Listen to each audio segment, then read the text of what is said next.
सृष्टि बचपन से ही दिखने में सुंदर नहीं थी, लेकिन अमीर बाप की बेटी सृष्टि पर उसकी माँ जान छिड़कती। मेरी बेटी कितनी प्यारी है, भगवान सबको सृष्टि जैसी बेटी दे। सृष्टि धीरे धीरे बड़ी होती है।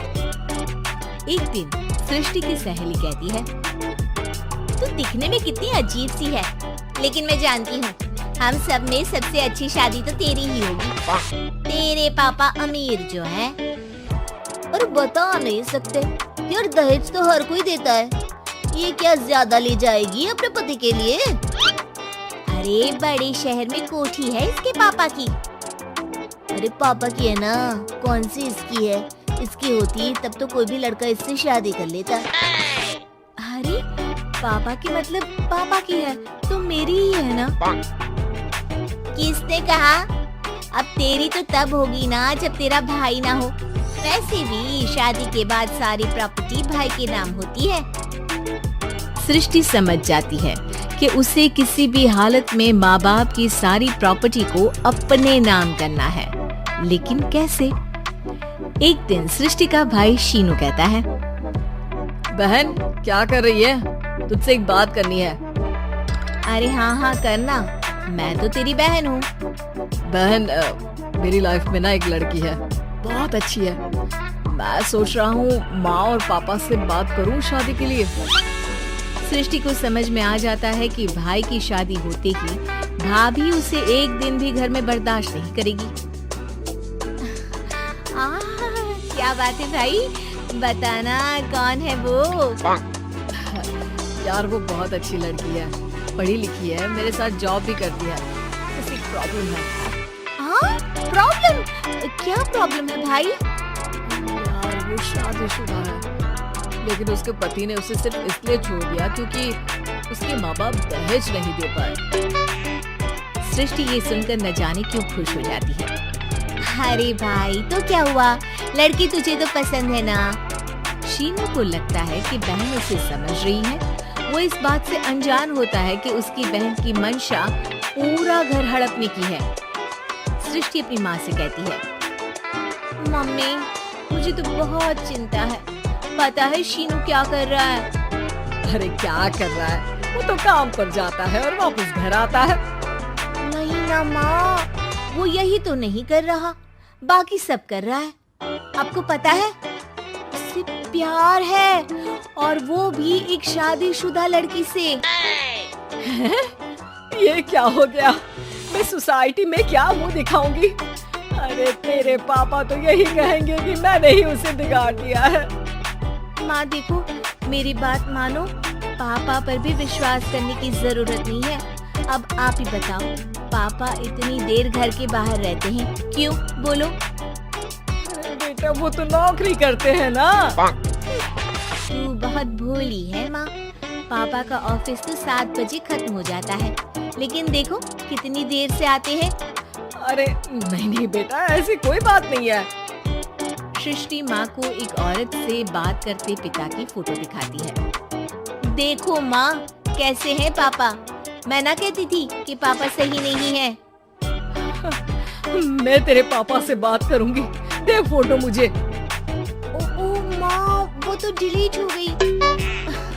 लेकिन चल, तूने तो देख लिया ना, पापा से बाद में बात कर लेना, और हाँ मेरा नाम बिल्कुल मत लेना। हाँ माँ।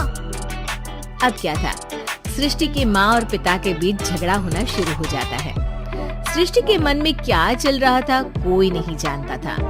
एक दिन, माँ सृष्टि के लिए एक लड़का देखा है, वो लोग शाम को उसे देखने आने वाले हैं। और हाँ माँ, एक खुशखबरी, मैं और पापा मिलकर एक नया बिजनेस ट्राई कर रहे हैं। शाम को लड़का आता है, सांवले रंग का। सृष्टि को तो बिल्कुल भी पसंद नहीं आता। लड़की की माँ कहती है, लड़की का चेहरा तो कोई खास नहीं, लेकिन अगर मेरे बेटे को आप लोग सेटल कर दें तो मैं उसकी शादी आपकी बेटी से करवा दूं।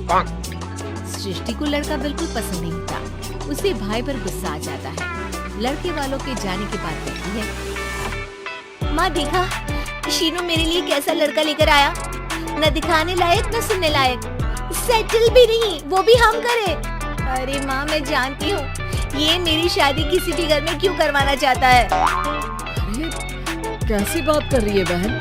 तूने तो देखा ना, लड़के को मैंने ही मना कर दिया तुझसे शादी के लिए। जिसने लड़का बताया था उसने उसकी बहुत तारीफ की थी।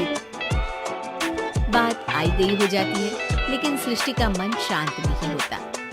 क्या करूं, कुछ समझ में नहीं आ रहा। मेरी शादी हो गई तो ये लोग पूरी प्रॉपर्टी शीनू के नाम कर देंगे। मेरे हाथ तो कुछ लगेगा ही नहीं। तभी सृष्टि को आइडिया आता है। वो किसी वकील को फोन करती है। जी देखिए, अगर आपके मम्मी पापा का तलाक हो जाता है तो आपके पिता की आधी प्रॉपर्टी आपकी माँ के नाम हो जाएगी। फिर उसे वो किसी को भी दे सकती है। सृष्टि अब माँ को बेटे के खिलाफ भरती है। माँ, शीनू पर नजर रखा करो। वो जिस लड़की के प्यार में है ना, वो शादीशुदा है। यहाँ आएगी, सारा पैसा, रुपया, जमीन, जायदाद सब हड़प लेगी। पापा का भी हाल तुमसे छुपा नहीं है। ऐसा ना हो कि मैं और आप एक दिन सड़क पर भीख मांगे। हे भगवान, मैं तो जीते जी मर जाऊंगी अगर ऐसा हो गया तो। ऐसा हो गया नहीं माँ, ऐसा ही होगा।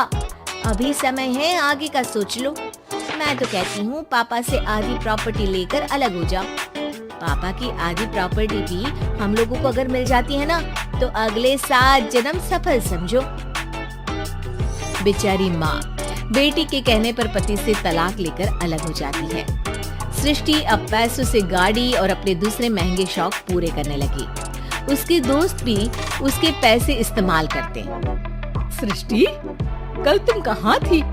मैं सारा दिन घर पर अकेली थी। तो मैं क्या करूं? मैंने ठेका तो नहीं लिया है ना तुम्हें संभालने का। माँ को सृष्टि से ये उम्मीद नहीं थी। वो बैठकर रोने लगती है। वहीं उसका पति यानी कि सृष्टि के पिता आ जाते हैं। मैं जानता था कि तुम्हारा यही हाल होगा, तो आपने मुझे रोका क्यों नहीं? मैं रोकता तो तुम रुकती क्या? सृष्टि के कहने पर तुमने मुझ पर, अपने बेटे पर शक किया, लेकिन तुम ये भूल गई कि कैसे हम दोनों ने मिलकर जीवन में इतना सब खड़ा किया। माँ पति के गले लग जाती है। मुझे माफ कर दीजिए, मैंने आपकी कमाई का एक बड़ा हिस्सा गवा दिया। कोई बात नहीं, तुम साथ हो तो मैं ऐसी 7 प्रॉपर्टी खड़ी कर दूंगा। तभी वहाँ सृष्टि आ जाती है रोते हुए। माँ, मयंक ने मुझे छोड़ दिया। वो बोल रहा था जब तक मेरे पास पैसे थे तब तक ही वो मेरे साथ था। पापा, माँ, मुझे माफ कर दीजिए।